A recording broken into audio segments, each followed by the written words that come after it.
Welcome to LOA Today. I'm Walt. With me today, relationship life coach Cindy Chavez.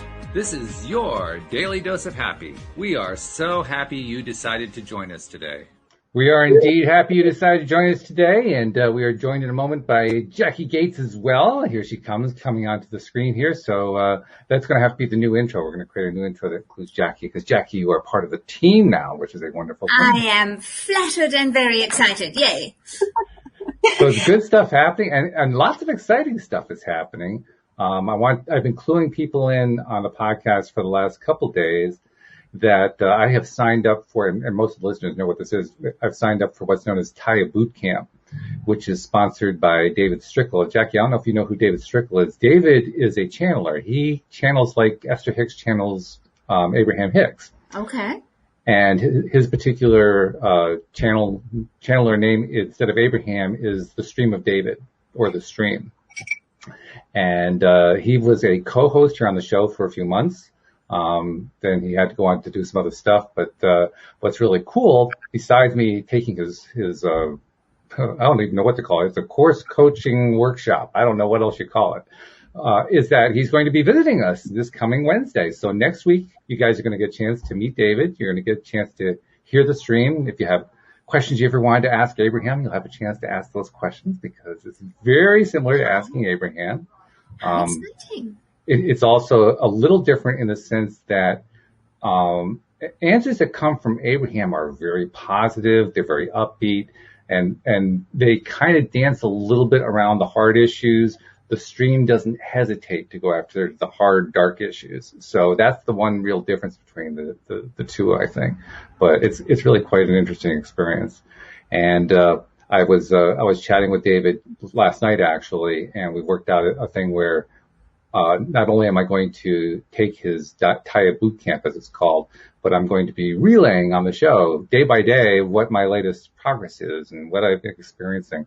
One of the most fascinating parts about Taya Bootcamp is that your first thing that you do is you do a private session with David as he's channeling the Stream of David. So basically you get the stream directly talking to you in private about your stuff.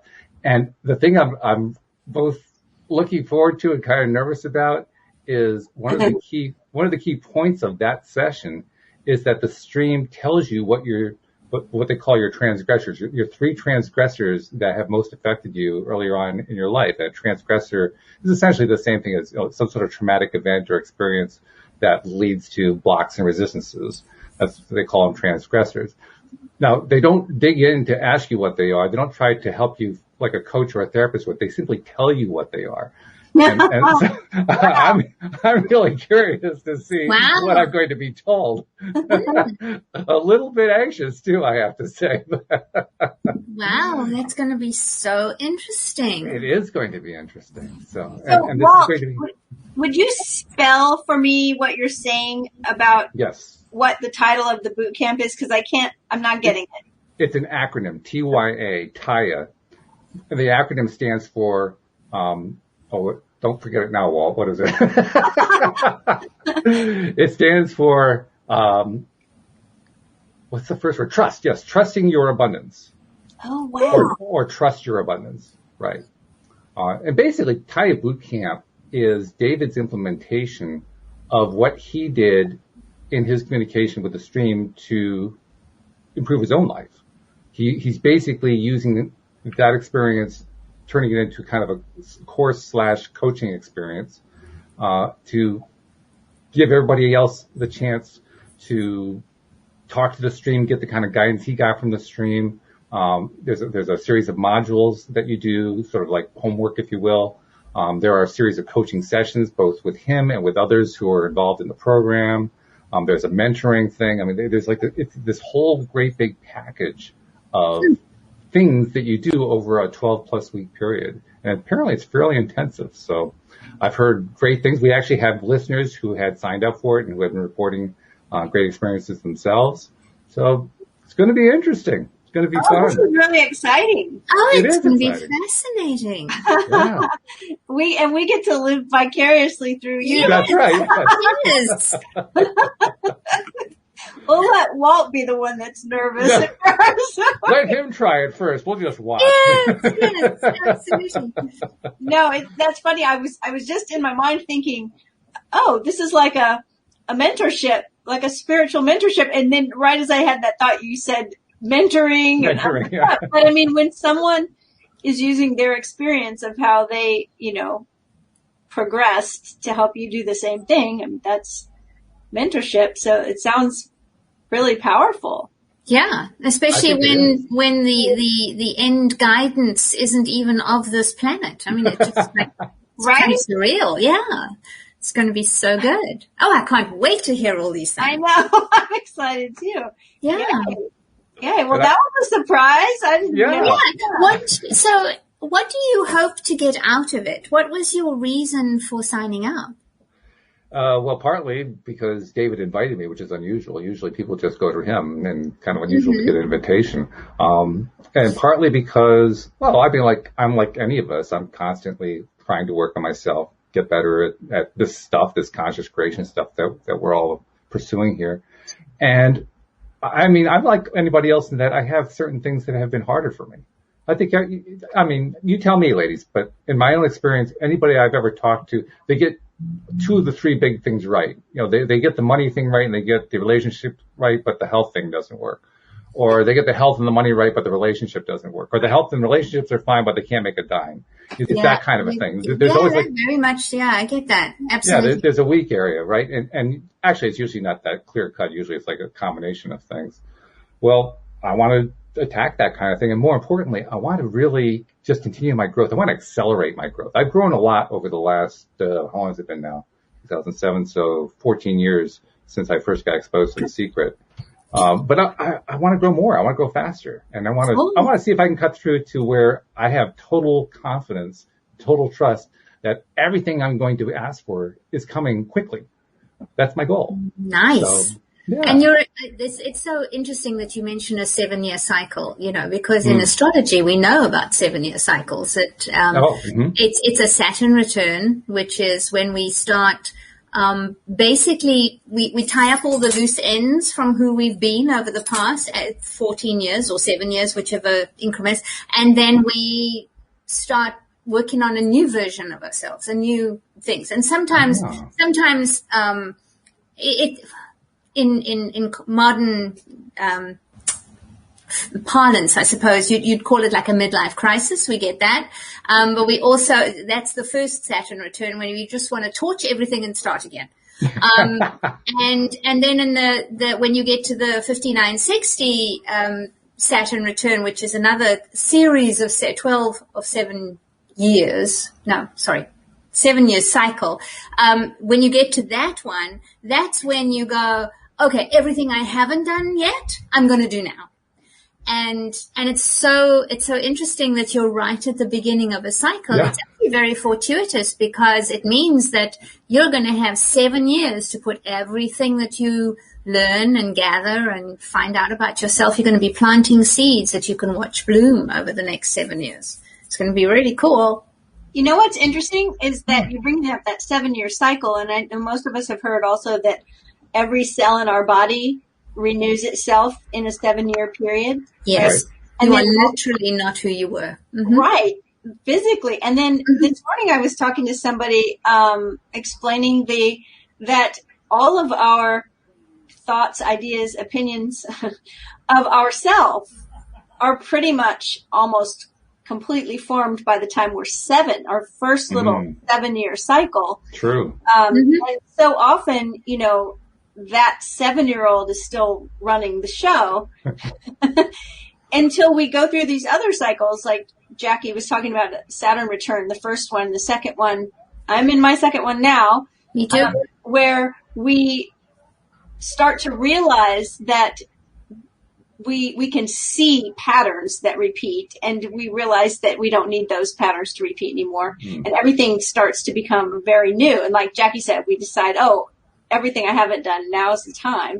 So it's really cool, all of those numbers, right? And how we can see it in our own life, like the different transits, really, the different parts of us and how we progress over these chunks of time. I think it's awesome, and I'm excited for Walt's adventure, and I'm excited that next Wednesday we get to start a good Yes, we get to pick his brain and talk to David too. Yeah. Absolutely. And of course, we know that when nothing's linear, we're not actually coming back to the same place. It's all a spiral. So as you come back to each position, you're revisiting what looks like the same things, but you are different, and you have more information, and so it's going to be thrilling, I think. I'm glad to hear actually that it's a 7-year cycle, because I thought my years of torture lasted from my early 20s to my late 40s. So it's nice to know it was actually shorter than that. My Years of Torture by Walt Thiessen. They do say time is subjective, right? An hour in a dentist chair is 40 years long, and an hour, sitting having coffee or watching a sunset is 20 minutes. So That's true. It's all is subjective. And what is objective, though, is that it's not just going to be me taking Taya Bootcamp and having David next week, but we're also having some other guests from the Taya community joining us on the show. So I wanted to go through a few of those to give people a little bit of a teaser. First of all, tomorrow on the show that I do with Dan Mangena and Alex King, a gentleman named Michael Britt Howell is going to be joining us. He is a Taya Bootcamp graduate. And his role is basically to welcome new members to the Facebook group that Taya runs, helping guide them in the group so they can get the most out of participating with all the Taya resources. So that's going to be fun. And then next Tuesday, we have another major player, I guess you could say, in the Taya world. Her name is Kat Wanders. This is interesting. I love her description. She says, I'm on my 4th year of Taya Mastery. Taya Mastery is the next level up after Taya Bootcamp. So once you get through and master Taya Bootcamp, the next level up is the Taya Mastery course. So she's in her 4th year of Taya Mastery. She's co-authoring David's next book with him. And she's also an author, a Taya coach, and she's known in the group as the Taya Sexpert. So that should be interesting. Definitely. Not sure what that's going to be all about, but it's definitely one of the 3 important areas. That's right. Relationships, absolutely. Mm-hmm. Yeah, and you can go all the way back to. We were talking last week about some of the classic books like The Science of Getting Rich and Napoleon Hill's Think and Grow Rich. Napoleon Hill talks about the transmutation of sex energy. That's right. Why? Because that's the creative energy. It's how we make more humans, and it's how we make everything with that same energy. So I see it being a player in law of attraction and how we make magic in the world. It's just an energy like anything else, right? Mm-hmm. Yeah. I suspect that's what we're really going to hear too, which is really cool. That's really good stuff. So anyway, that's the exciting news, and I'm going to kind of treat it as kind of like a diary. In other words, every episode I'm going to be giving the latest information about what I've been experiencing, because I guess the way you're supposed to do the modules, you do a module once every 3 to 5 days, I guess it is. And I gather it's like 3/4 of an hour of stuff to listen to, and then you have your own stuff that you have to do. So I don't know, figure 2 hours per module. So that'll give me quite a bit to talk about, I would think, just by itself. And then periodically you have these meetings with coaches and so forth, and that's going to be interesting. So when do you start? I don't know exactly yet. David has to send me a link to set up the stream meeting where I have my one-on-one with the stream. And so I haven't actually done that yet because I haven't gotten a link from him. But it's going to be soon. It's going to be in the next few days. Okay. That's the piece I'm interested in, is what they'll tell you that you're not aware of yet. Especially since, like I said, David was on the show as a co-host from, I think it was October through December of last year. And so every single week, actually, it was longer than that. You know what? Aren't we on video because of David? We're on StreamYard because of David. That's true. Yeah. That's right. Yeah. He's the one who introduced us to this. Debbie G brought us in to use her system, but yeah, David was the one who told us about it for the first time. And during those, I guess it was about 6 months that David was co-hosting, I got to basically play the role of the person in the hot seat for the benefit of all listeners. So I was always trying to ask questions based on what do I think listeners would want to hear about. So I got to hear that side of it. I really know the streams take on stuff. I understand that part of it. So the curious part for me is going to be, okay, well, what happens when it's just you? Yes. Because now I get to just talk about my stuff. Yeah, when you're under the microscope. Yeah, absolutely. And find out what my stuff is. That's going to be the other. I don't even know what it is. That's an intriguing thing, is that that you can have.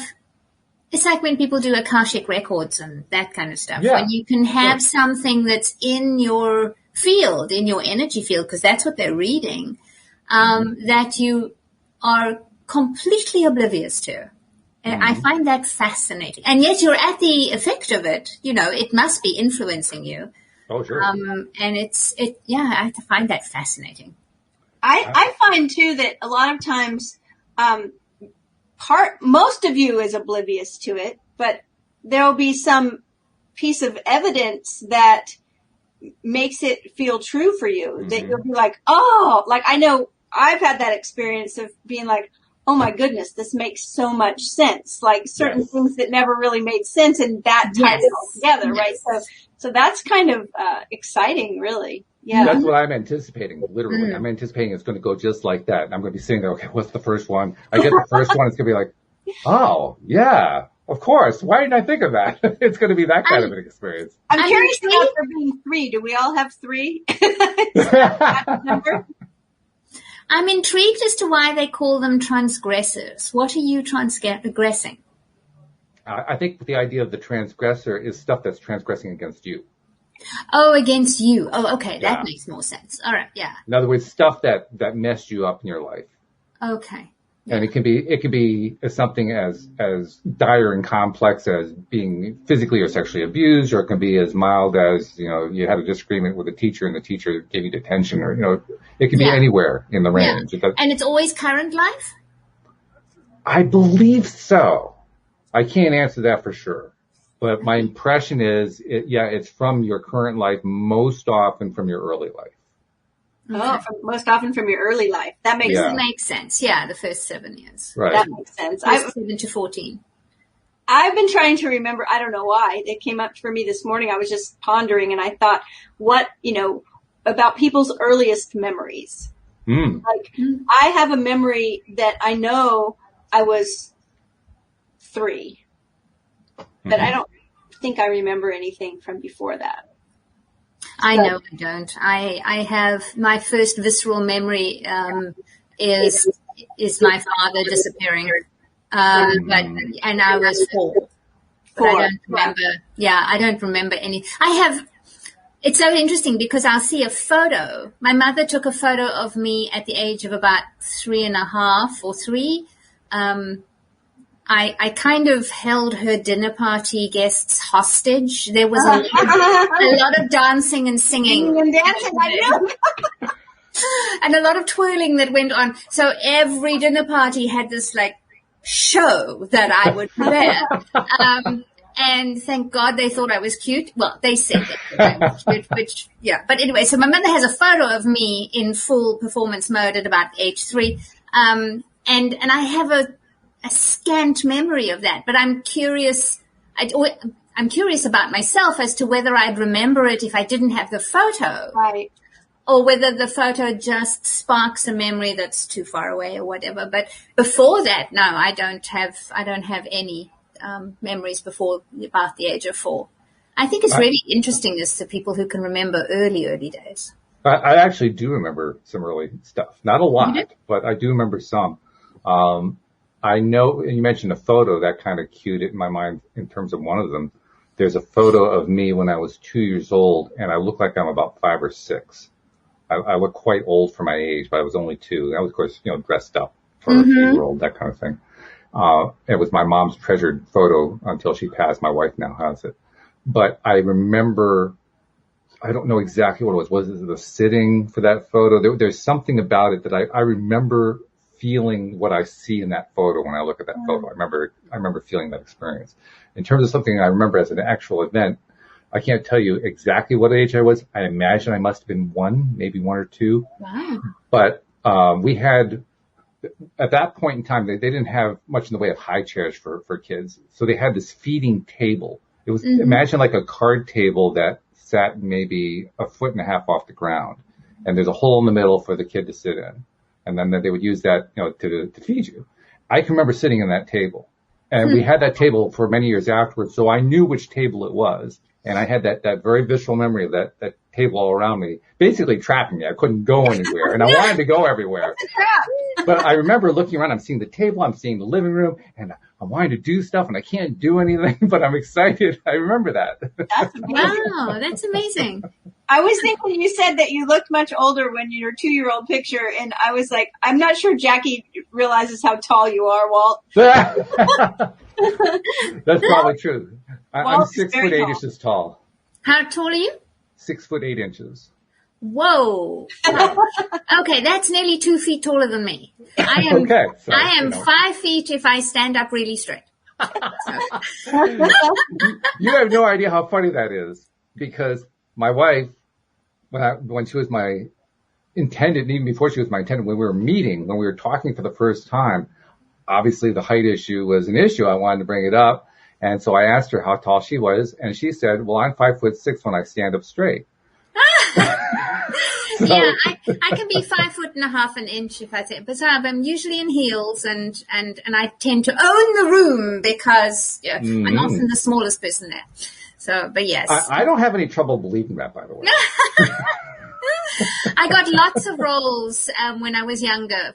Like I played Liesel at the age of 22 because I was the shortest of the girls that auditioned. I was also the oldest by 4 years, and I'd been married for 3 years at that point.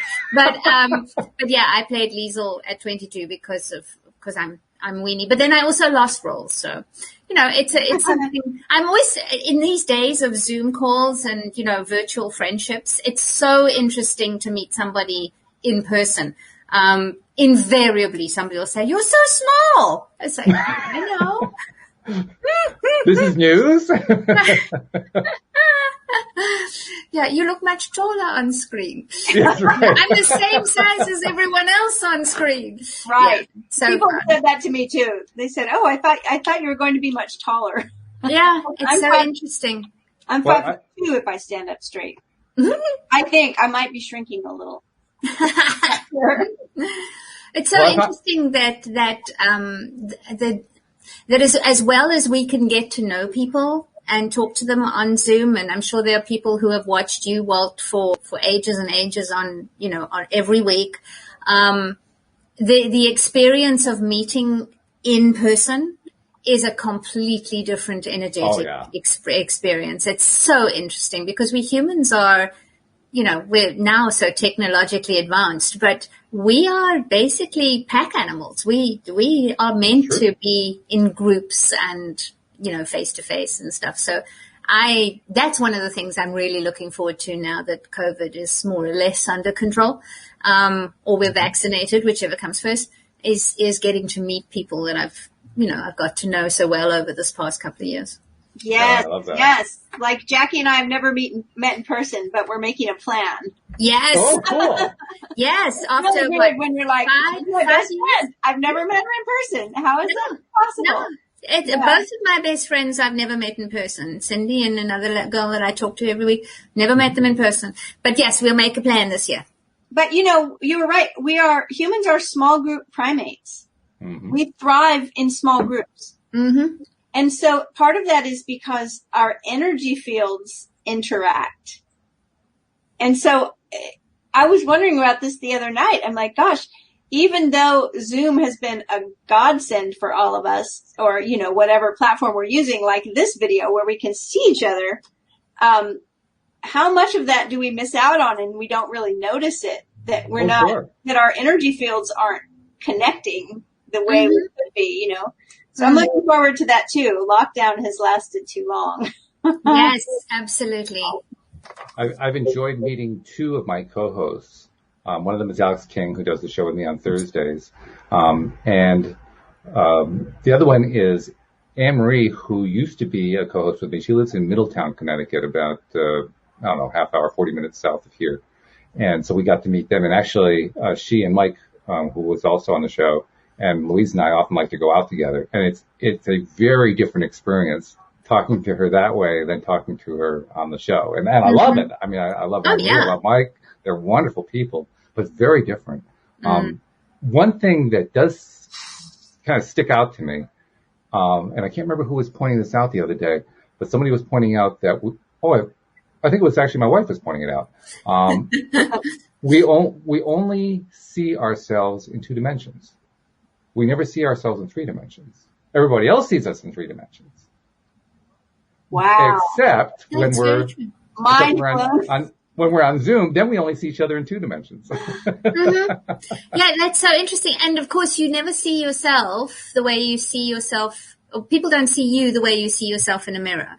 Right. Because of the flip. Well, both with our left brain, right brain thing, and also that the camera, a lot of cameras don't mirror you. So it's so interesting that people can look, when you see yourself on camera, you think, I don't think I look like that. But that's how everybody sees you. Or vice versa. You say, yeah, that's how I look. And then people meet you in real life and go, yeah, you don't look like that at all. Now, of course, we are going to reach the time fairly soon, I think, when we're going to have holographic video. Right. So then you'll actually be able to see yourself in 3 dimensions. Right. And you'll be able to sort out the back of your hair without having to have 4 mirrors. This is going to be a good thing. This will be a very good thing. Yes, like Obi-Wan Kenobi. Right. Yeah. But it's also going to be a bit of a challenge for some people, because I think we all have ideas in our head about what we're like.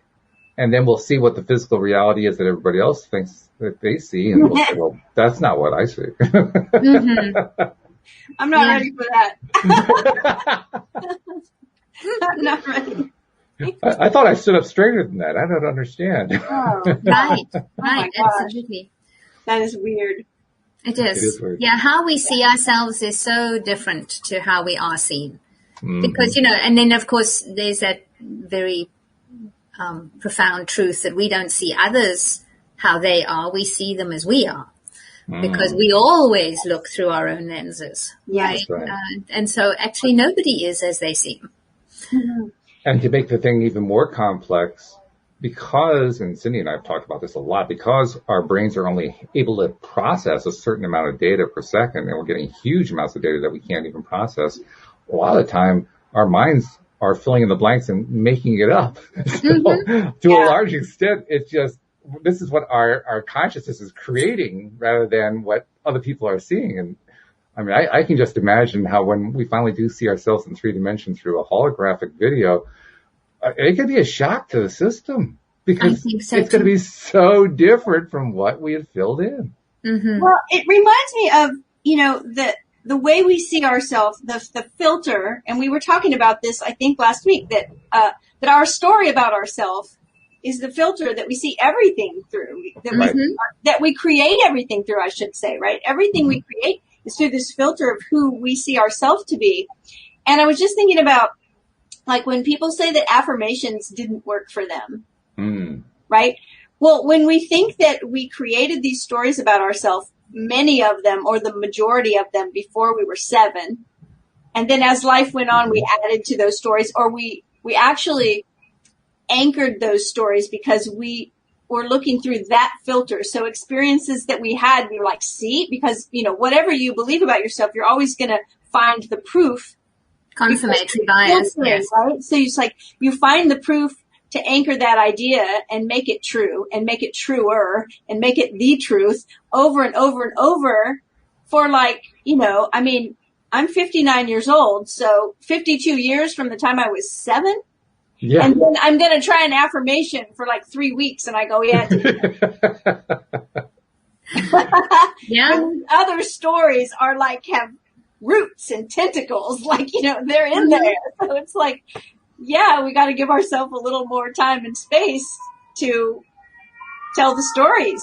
And that's exactly why I talk about leveraging your environment, because when you can be doing your affirmations, but when you can deliberately imprint upon your environment a visual proof that you are your affirmation, then we did this when we experimented with going vegan, with becoming vegan. Firstly, my daughter went vegetarian, which was okay. She was still eating some like dairy and stuff, but then she went vegan, and oh dear God.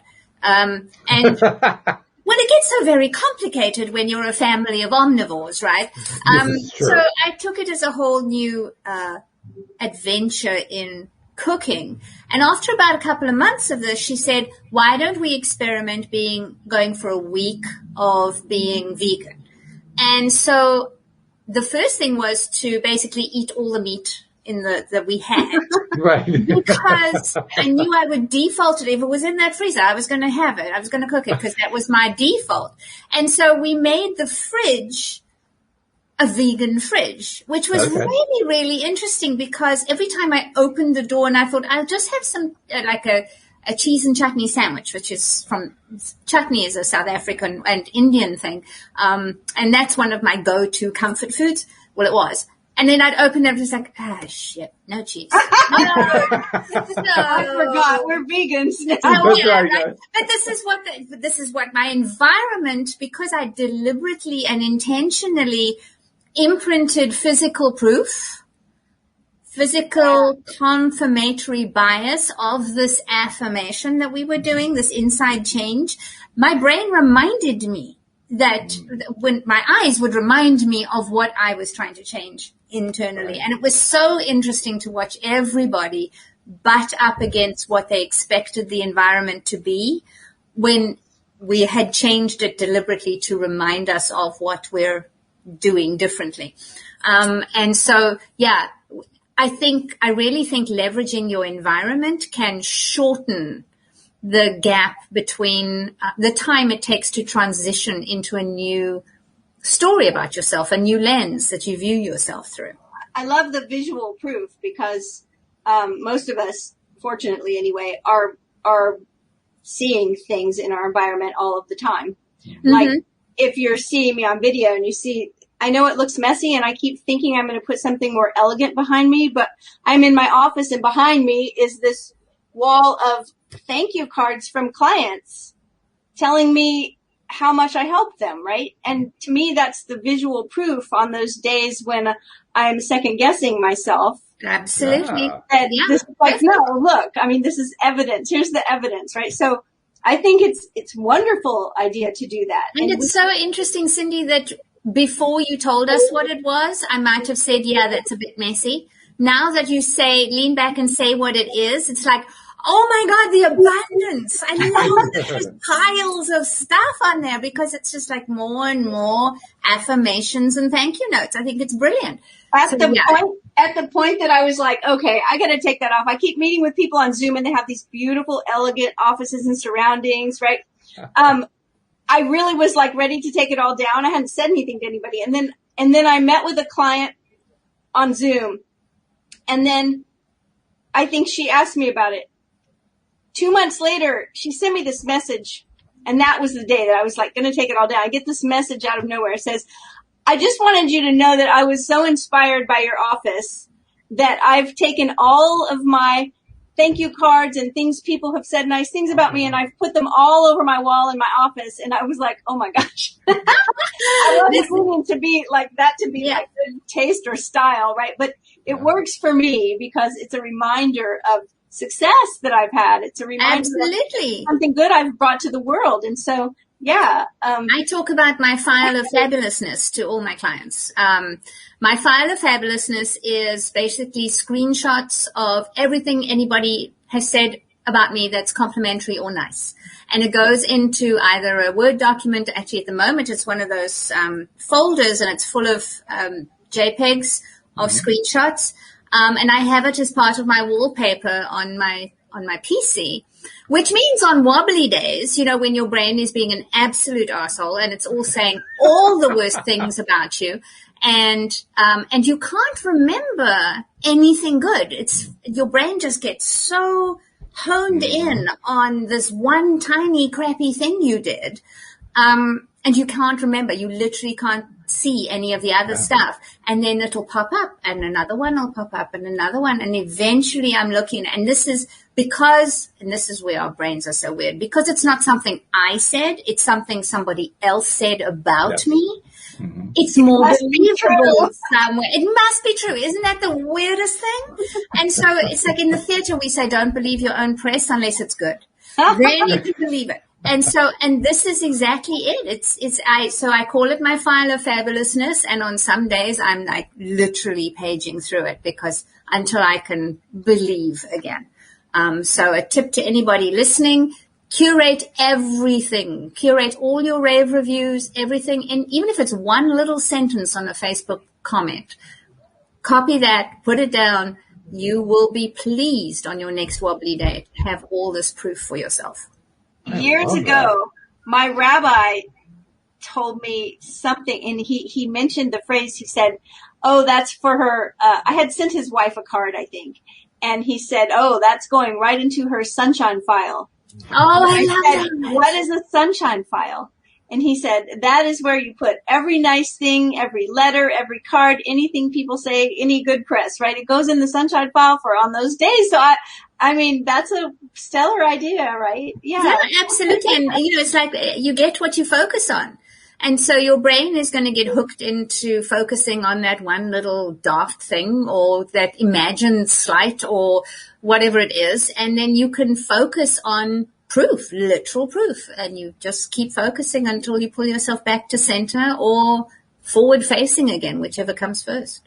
I love how you've managed to find a way to repeatedly leverage reasons for feeling good about yourself. What is it they say? Every time that something good happens, you're supposed to celebrate it.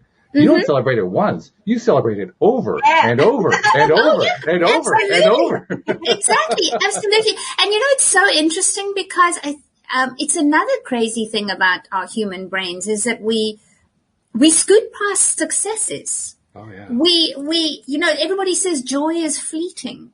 But we all know that misery can feel like it's 100 years long. So I don't know why our human brains work this way, but we need to put as much attention on the good stuff as our brains would like us to put on the bad stuff. And so this is how we get to celebrate. We not only celebrate it in the moment, but we anchor it. It becomes not just an event, but evidence of who we are.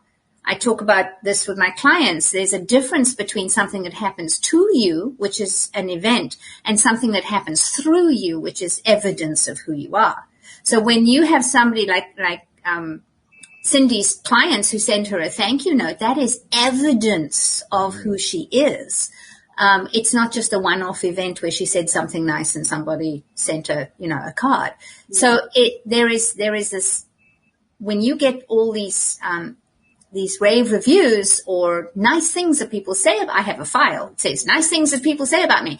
This is evidence of who I am when I forget. And so, we definitely need to celebrate so many more times because we'll have this tendency to scoot past it. And we go, oh, that's nothing, deflect the compliment or whatever it is. And you asked the question, how do the brains do it? I think it's because the brains are, despite what some people would say about how poor their memory is, the brain is an amazing recording device. Oh, yeah. It truly is. I mean, it's like stellar in terms of its ability to record. The only thing that holds the brain back in its recording ability is our conscious ability to process data. So it can actually only store a small amount of the actual data that comes through. But because the brain and the human mind is so good at creating stuff, that doesn't matter. We just create the rest of it and we record that. And right. So now we have this massive recording of all the stuff that's like 90% created by us and 10% coming from the data that came to us. And we remember it, and then we keep replaying it. And we say, well, why do I keep replaying this thing over in my head? It's because we've got great recorders. That's why. Right. Yes. Well, and also look how many times we are taught, I don't know, either by people when we're growing up, either by people telling us to, I don't know, not toot our own horn or something, or by examples of other people that, we want to be modest or something, but it's like you just used that phrase, like, oh, it's nothing. Like people will compliment us on something and we push the compliment away. Mm-hmm. Oh, I love your sweater. Oh, this old thing, it's like, or we started explaining how we got it on sale, or we try to make it not, Like, instead of just saying thank you. And that was one of the things that I learned when I first started learning about conscious creation, and being able to be a good receiver, open to receive, is to say yes and to say thank you, like to just receive a compliment. And not explain, not try to discount it, not brush it off, not push it away. Just say thank you. Right. And, right? And don't forget that also you are, when you deflect a compliment, you are diminishing someone else's opinion. I know. It is incredibly unkind to them. If they say, oh, I love your handbag, or I love, you look really good today, and you go, no, I'm having it. Then it's like, okay, well, obviously I'm an idiot because I thought you look really nice. But if you say you're not, then obviously I don't know what I'm doing. It's very unkind. But I'll also say receiving compliments is a skill. It's not, kids are taught not to be full of themselves. Don't brag. I was raised by Irish nuns. There was a lot of tut-tutting when I was little. I was very full of myself. That was a phrase that was in a lot of report cards. And I always wondered about that phrase. Like, what are you supposed to be, full of half of yourself? I don't know what you're supposed to be. I don't know. It's so funny. But yes, that one, and she talks a lot. That was the other one. But yes, so it is something. And then, my mother would say, she'd counteract that, and she'd say, if you don't toot your own horn, someone will use it as a spittoon. And oh my goodness, I love it so much. You will hear, the longer we go, you'll hear more and more of my mother's bon mots. But that was one of them. And once I looked up in the old-fashioned dictionary what spittoon was, it was like, okay, no, I'm definitely going to be tooting my own horn. Oh, that's precious. I just did a spit take. It was perfect timing. I was drinking my tea. You said that, and I almost had tea. Oh, it is, and there's this thing that goes on social media with hashtag humble brag. Yeah, none of that. We don't do humble brags. Just blow your own horn. What's humble brag? I don't even know what that is. It's that sort of, I did something good, and I probably, it's a half-assed way of telling people how good you are. Oh, I see. Okay. And it's a humble brag, and it's like, no, just brag. It's fine to, if you don't shine a spotlight on your skills and your achievements and your talents and the things that you're damn good at, how is anybody going to know that you can help them? Yeah, don't do the humble brag. Just either brag or just be quiet. Don't do yes, the humble exactly. Brag. It's worse than either one, right? It is. And so it's prevalent. And it's just like, no, just tell us how good you are at something. Because then when people need you, they will know who to look for. I read something once I thought was really applicable here, and it was about that because people are worried, I think anyway, many people are worried about appearing arrogant. Oh, yeah. And so they get confidence and arrogance mixed up. Mm-hmm. And so they want to push away compliments. They don't want to brag on themselves because they don't want to appear arrogant and cocky and like, nobody wants that, right? So, but here's the difference. Confidence might be knowing that you are the best at what you do of any of these people in the room. You might know that. Mm-hmm. Arrogance is when you think it makes you better than everyone. Mm-hmm. Oh, good description. I like that. Yes. Yeah. Yes. Absolutely.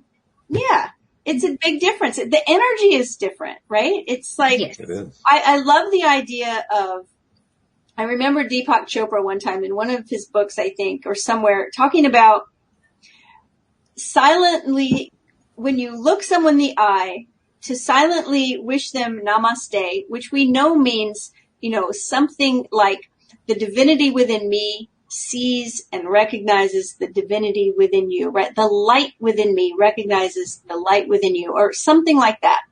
And he kind of added to it that when you look someone in the eye and you silently wish them namaste, you recognize that no one is above me and no one is beneath me. Mm-hmm. And to me, that's how you express confidence. That's how you tell someone what you're good at. without it being arrogant and cocky and gross, is that you recognize I'm proud of myself because I'm good at this. I worked hard to be good at this. This was my goal and I accomplished being good at this. And it doesn't make me any better than you. It just makes me maybe better at this thing, but I worked hard for that. So I'm not better. I'm not higher or lower. I'm not more or lesser than you. I just do this thing well. Right. And it's never bragging if you can back it up, right? It's never cocky if you produce. And a lot of the time, arrogance and cockiness come from a baseline uncertainty, a baseline of having to prove themselves. I always think it is. Whereas true confidence doesn't require you to prove anything. You can, it's the standard Bruce Lee thing, right? You know, you can walk away from a fight because you don't need to win it. Doesn't it also come from the idea that a person who uses the description of somebody being cocky or arrogant is really describing their own limitations? Yes. I think a lot of the time it has to do with the way they're receiving what that person is saying. I think that I can tell people I'm damn good at what I do, and somebody who's feeling less sure about what they do will read it as arrogant. I have a tendency to want to, when I'm around someone who I perceive anyway, is that they're being arrogant. I also recognize that it's a possibility that they feel really insecure, that they're trying to boost their own confidence or security. And then I actually have more compassion on them for that. Instead of wanting to judge them as, oh, this person's so arrogant and full of themselves, I think, oh, they must be really nervous and feeling insecure. And so how can I help them be more secure in who they are, right? It's like just a little energy tweak there that helps me embody more of the values that I want to embody, which is compassion and caring and non-judgmental, you know? So, I mean, I'm sure I've been arrogant before. And I'm sure that it was because I was feeling unsure of myself.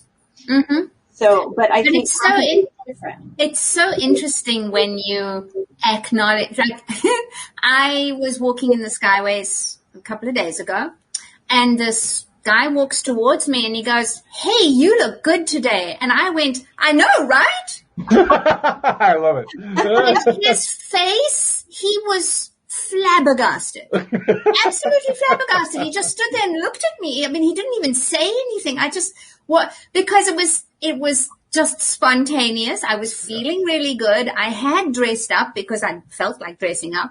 And you know, and I said to him, "I know, right? You have such good taste." And off I walked. And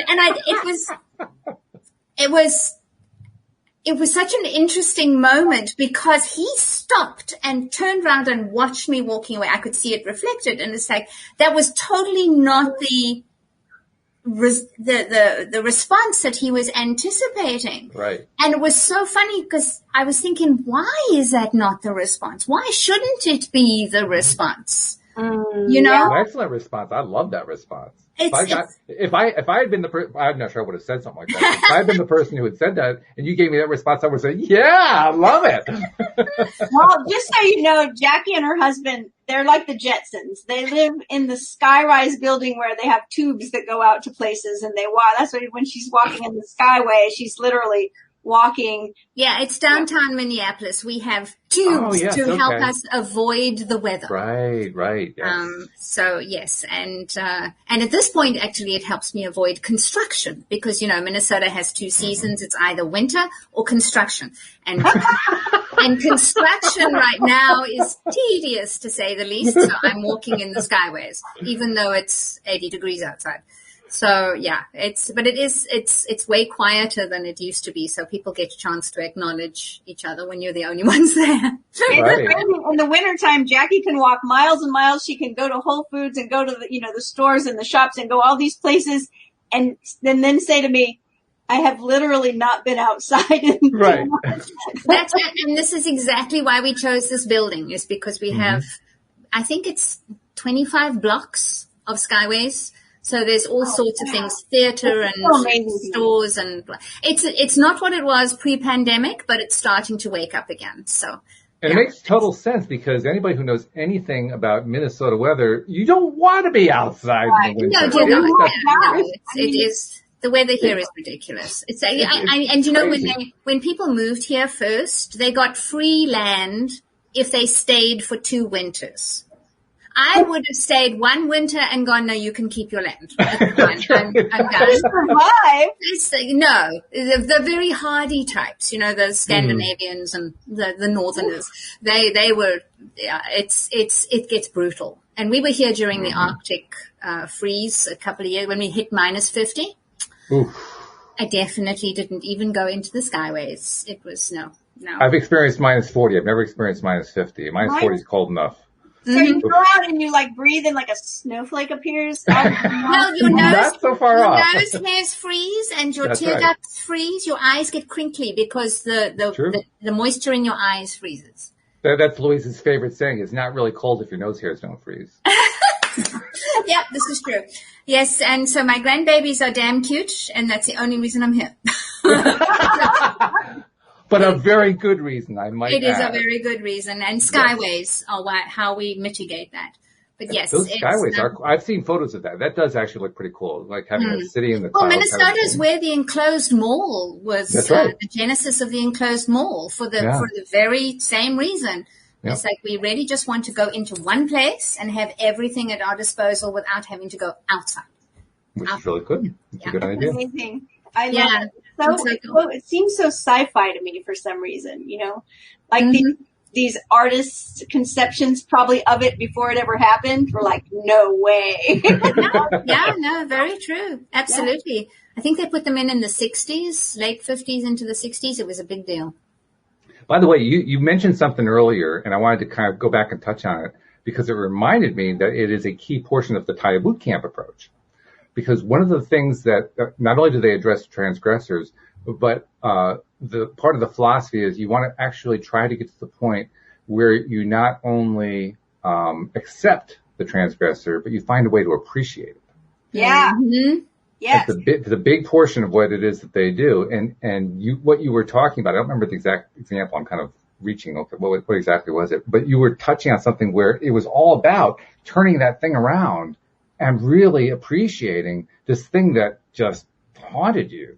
I can't remember if it had to do with height or when you were telling the story about how you were the dancer when you were a kid, or it was something like that. I can't remember what you said, but it just resonated like, yeah, that's a big part of what I'm about to go explore. Mm-hmm. And I'm looking forward to it. Experiencing something hard or even traumatic, eventually there will be some treasure that we find in there. I mean, I'm convinced that our deepest wound is directly connected to our life purpose in some way. It's there. Sometimes we have to look for it. But I think that's awesome. Yeah. Yeah. So and it's not always about healing the wound, because there are people who have had awful experiences in their lives. And sometimes that's not easily healed, but you learn to carry it differently. You learn to, for example, I was watching, there was a Mexican guitarist many, many, many moons ago who had a paralyzed hand.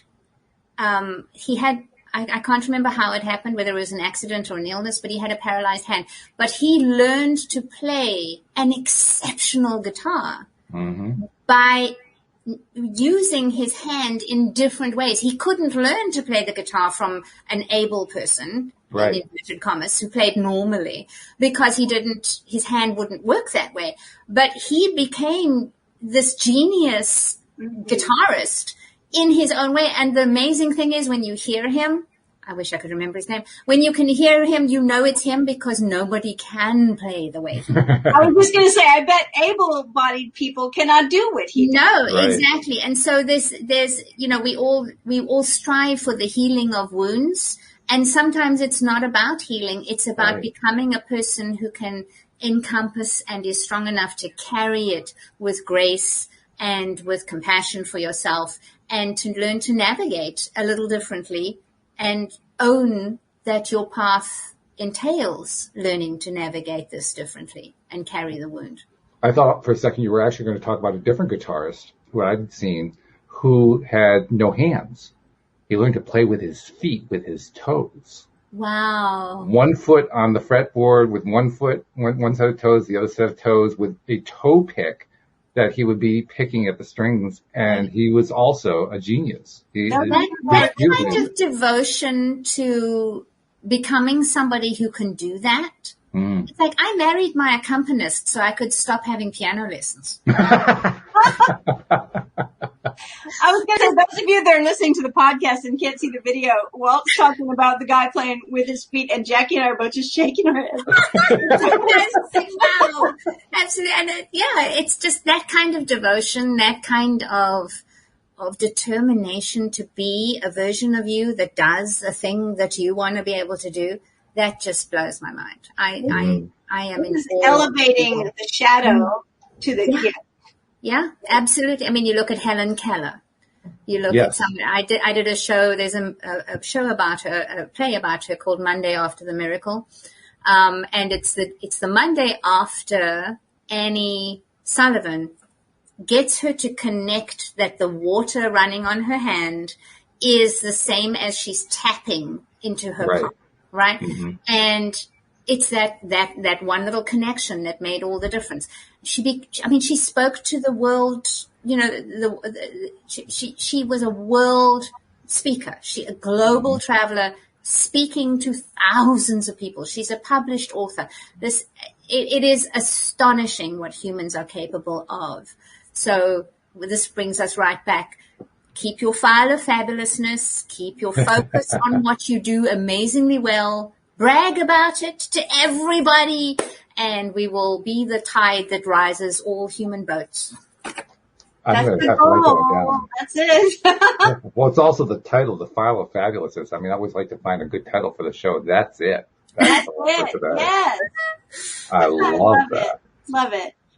No, but that's it. That's it. Is find a way to elevate those shadows to the gift, right? Mm-hmm. They don't know it. You're right. They don't always get healed. Helen Keller never had sight.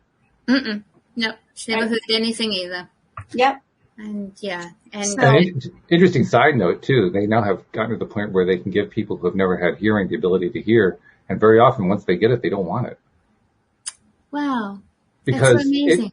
They're inundated with all this stimulus that they don't know how to process. Right. And, it's kind of a joke that I've made, but I think it's somewhat true. It's like certain people that I know that are elderly people that have hearing aids, then they refuse to wear them. Yes. No, they've discovered they don't want to hear all that crap, right? Like, that's right. Turn it off. I think part of it's true. Interesting idea there. Very interesting. Yeah. It's always a mistake to assume. Well, it's always a mistake to assume that just because somebody experiences something that we can physically see that they're experiencing it the way we think they're experiencing it. Correct. That's the real mistake every single time. Yeah. Right. Absolutely. Well, once again, I have to tell you, up until recently, Fridays have been the high energy show, particularly because Debbie G is just like this high energy person. I warned her this past Friday that Wednesday is now on pace to exceed and set the bar higher. And she said, okay. She's ready to accept the challenge here. But I have to say, we've done it. This has been a really high vibe show here. So thank you guys very much. Really, really excellent. Good. Yay. Exciting. And we love that you've joined the cast here, so to speak, Jacqui, because you've definitely raised that vibe just by your presence. So thank you for that. Thank you. That's what I do. And very well, I might. Very well. I'm so looking forward to next week and hearing all your reportings of your. Save up your questions too, because you'll get to ask the Stream of David questions. You'll be able to ask Abraham type questions. Oh, I'm going to have to have a few questions ready. So have that ready. All right. So thank you, ladies. Thank you, especially to our podcast listeners. We'll see you all next time here on LOA Today. Goodbye, everybody. Bye, everybody. Bye.